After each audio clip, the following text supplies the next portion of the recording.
আমি তো শাড়ি পরতে জানি না, কি করে পরবো? মানে একটু আধটু জানি, তবে নিজে পরলে 99% খুলে যাওয়ার আশঙ্কা আছে। চিত্রা বিনা দ্বিধায় বলল, তুমি কি আশা করছো আমি সিনেমার নায়কদের মতো তোমাকে শাড়ি পরিয়ে দেব? সিরিয়াসলি বউ? ফারাজ ওয়াশরুমের দিকে গোসলের উদ্দেশ্যে পা বাড়িয়েও থমকে যায়। পেছন ঘুরে পাথরের মতো থ মেরে দাঁড়িয়ে থাকা চিত্রাকে চোখ মেরে বলে, চলো একসাথে ফরজ গোসলটা আদায় করে আসি। ফারাজ থামলো, জিহ্বায় মৃদু কামড় দিয়ে বলল, ওমা, ভুলে গেছিলাম, আমি তো এখনো শুদ্ধতম পবিত্র পুরুষ। তবে তুমি চাইলে এখনই এই পবিত্রতা বিসর্জন দিতে পারি। কি বলো, দেব নাকি?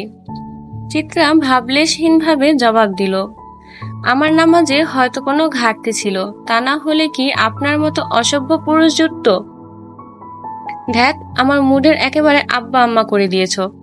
এখন কিছু বললাম না, তবে পরে শুধু বলবোই না, বরং অনেক কিছু করব, দেখাবো ও দেখব। আর ফারাজ থেমে গিয়ে বাঁকা হাসলো, তারপর গুনগুন করতে করতে ওয়াশরুমে চলে গেল। চিত্রা নির্বাক হয়ে চেয়ে রইল তার যাওয়ার পথে। লোকটাকে বোঝা চিত্রার জন্য দায়, তবে দায় তো হবেই। এতগুলো বছরে সে আজও নিজেকেই ঠিক করে চিনতে পারল না, বুঝতে পারল না। সেখানে হুট করে জীবনে ঝামেলার মতো চলে আসা পুরুষটাকে কি করে বুঝবে সে? ফারাজ তৈরি হয়ে নেয়, নীল রাঙা শার্টে লোকটাকে আকাশের মতো অন্তহীন সুন্দর দেখাচ্ছে, চোখ মুখে আভিজাত্যের জৌলুস। লোকটাকে কোনো দিক থেকে বাঙালি খুব একটা লাগে না, বিদেশি কালচারটা তার রক্তে একেবারে খাপ খাইয়ে গেছে নিরুদার ভাবে। চিত্রার গায়েও নীল রঙের একটা জামদানি শাড়ি, সকালে যেই মেয়েটাকে চিত্রা দেখেছিল সেই পরিয়ে দিয়ে গেছে। চিত্রার ঘোমটা মাথায় দেওয়া, ভেজা চুলগুলো খোপা করা। গোসল করেছে সে, ঠান্ডা পানি মাথায় ঢালার পর শরীরটা হালকা লাগছে, তবে হৃদয়ের শোক দুঃখ হালকা হয়নি। আচ্ছা, ডাক্তাররা এত সব ঔষধ আবিষ্কার করেছে, তবে মনের দুঃখ নিরাময়ের ওষুধটা তারা কেন আবিষ্কার করলো না? টাকার বিনিময়ে মানুষ দুঃখ নিবারণের ওষুধ কিনত, বিষয়টা তো মন্দ হতো না। ফারাজের সঙ্গে সিঁড়ি বেয়ে নামার জন্য পা বাড়ায় চিত্রা। ফারাজ থমকে গিয়ে একবার চিত্রাকে উপর থেকে নিচ ভালো করে পরখ করে বলল, ভেজা চুল খোপা করেছো? বোঝাও তো যাচ্ছে না তুমি যে গোসল করেছো। মানুষ তো পরে আমার পুরুষত্ব নিয়ে গালমন্দ করবে। যদিও আসল কাজটা এখনো করা বাকি, তবুও ভাব তো আর ছাড়া যাবে না। অলওয়েজ ভাব নিয়ে থাকতে হবে, তা না হলে নিজেকে ছোট লোক মনে হয়।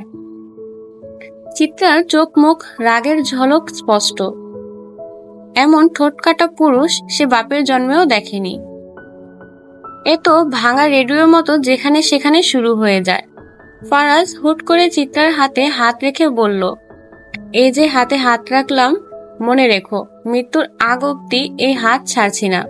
তবে আমার নয়, তোমার মৃত্যুর কথা বলছি। ফারাজ হেসে চিত্রার হাতটা আরো শক্ত করে চেপে ধরল। সিঁড়ি বেয়ে নিচে নামার জন্য পা বাড়ালো। চিত্রার চোখে মুখে অস্পষ্ট একটা ভয়, তবে সে প্রকাশ করতে পারছে না, কিংবা প্রকাশ করার মতো সাহস হচ্ছে না, তা খোদা ভালো জানে।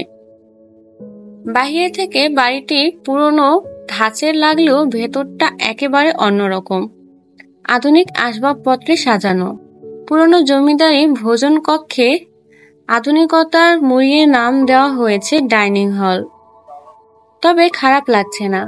চারিদিকে ভালো করে লক্ষ্য করলে এখানেও পুরনো আভিজাত্যের অসংখ্য প্রমাণ পাওয়া যায়। চিত্রাকে দেখা মাত্রই একটা মেয়ে দৌড়ে এসে বলল, তার মানে তুমি আমার মিষ্টি ভাবি? দেখি দেখি, একটু তাকাও। আরো কিছু বলতে গিয়েও মেয়েটি থামলো। থামার যদিও একটা কারণ আছে, আর সেই কারণটা ফারাজের শীতল চাহনি। কি এমন ছিল ওই কোমল চাহনিতে যে মেয়েটা থমকে গেল, চেহারায় ভয় ফুটে উঠল।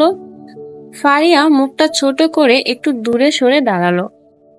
ফারিসের ছোট বোন ফারিয়া, স্বামী নিয়ে এই বাড়িতেই থাকে, বয়স যদিও খুব একটা না। ফারাজ বাড়ির সদস্যদের সঙ্গে চিত্রার পরিচয় করিয়ে দেয়। এই বাড়ির আসল কর্তা সুলেমান এলাহি, ফারাজের পিতা তিনি। এখানকার চেয়ারম্যানও। মানুষ তাকে মান্য করে চলে। নেহাত লোকটি ভালো মানুষ। ফারাজের বড় ভাইয়েরা আপাতত বাড়িতে নেই, মাছের আড়তে গিয়েছে। এলাহি পরিবারের মাছের ব্যবসা, তবে ছোটখাটো নয়, অনেক বড়। দেশে বিদেশে তাদের মাছের কারবার চলে। ফারাজের বড় ভাই রাজন এলাহি এবং মেজ ভাই রোশন এলাহি রাতেই কাজে বাহিরে গিয়েছিলেন, তবে এখনো ফিরেনি। ফারাজের মা রুমানা এলাহির সঙ্গে চিত্রার প্রথম সাক্ষাৎ বেশ ভালো হয়। রুমানা চিত্রার মতো বউই ছেলের জন্য চেয়েছিলেন, তবে ফারাজের চাচাতো বোন নিরুপমাকে কেমন যেন গায়ে পড়া লাগছে, খানিকটা আবার অভিমানীয়। খাবার টেবিলে নিরু ফারাজের গা ঘেঁষেই দাঁড়িয়েছিল, তবে কারো সঙ্গে কোনো কথা বলেনি, এমনকি চিত্রার সঙ্গেও নয়। তাতে আবার চিত্রার কিছু যায় আসে না। তবুও চিত্রা সকলের মাঝে প্রথম সাক্ষাৎ খুব একটা অস্বস্তি বোধ করেনি। এ বাড়ির মানুষগুলো আসলেই বেশ মিশুক।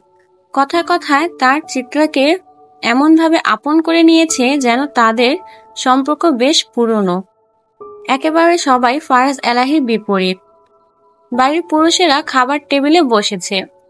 পুরুষ বলতে আপাতত সুলেমান এলাহি আর ফারাজই এখানে উপস্থিত। খাবার টেবিল খাবারে ভরপুর। গরম গরম ঘিয়ে ভাজা পরোটা করা হয়েছে, ফারাজের খুব পছন্দ। চিত্রা কাচুমাচু হয়ে ফারাজের পাশে দাঁড়িয়ে আছে। সে কাজ করতে চেয়েছিল, তবে সবার এক কথা, নতুন বউ যেন কাজ না করে। বাড়িতে কাজের মানুষের অভাব আছে নাকি? তুমি দাঁড়িয়ে আছো কেন? বসো, তোমার স্বামীর পাশে বসেই খাবে তুমি। ফারাজ চিত্রাকে তার পাশে বসতে ইশারা করল। বাড়ির সবাই তাতে একটু চোখ মুখ কেমন করে তাকালো। পরক্ষণেই সবাই স্বাভাবিক হয়ে যার যার কাজে মন দিল। চিত্রা অস্বস্তিতে পড়ে যায়। বাড়িতে এতগুলো মহিলা মানুষ আছে, তাদেরকে রেখে সে কি করে বেহায়ার মতো খাবার খেতে বসে পড়বে? তাছাড়া রাজনের স্ত্রী নদী এই তো কিছুক্ষণ আগেই চিত্রাকে বলেছিল, এ বাড়িতে পুরুষেরা খাওয়ার পরেই নারীরা খাবার খায়। বসো, গলা ভারী করে ফারাজ বলল, এ যেন শান্তভাবে হুমকি দেওয়া। আরে আম্মাজান, বসো বসো, ফারাজের পাশেই বসো। এই, কে কোথায় আসত? আমার বৌমারে খাবার দে, ঘরের লক্ষ্মী যেন অসন্তুষ্ট না হয়। সুলেমান এলাহির বিনয়ী কণ্ঠে চিত্রার বুকে ফাটল ধরল। তাকে কেউ এমনভাবে আম্মাজান বলে কখনো ডাকেনি। বাবারা বুঝি মেয়ের এতটাই আপন হয়, এভাবেই তারা আদরের রাজকন্যার সঙ্গে বুঝি কথা বলে। চিত্রা ফারাজের পাশে বসলো। নদী ফারাজকে পরোটা দিতে গেলে ফারাজ নিষেধ করলো। ভাত দেন ভাবি, ভাতের ক্ষুধা পেয়েছে।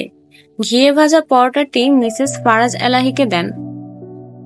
নদী অবাক হলো। বাপরে, দেবর আমার পুরোই বদলে গেছে। ফারাজ জবাব দেয় না। তার সামনে ভাত তরকারি সাজানো। ফারাজ খাবারের প্রতি পদকে একবার দেখলো, বলল, কলিজা ভুনা কই ভাবি? সকালে যে কলিজাটা এনেছিলাম ওটা ভুনা করতে বলেছিলাম না, করেননি? নদী কিছু বলার আগে মোহনা কলিজা ভুনার বাটিটা টেবিলের ওপর রাখলো।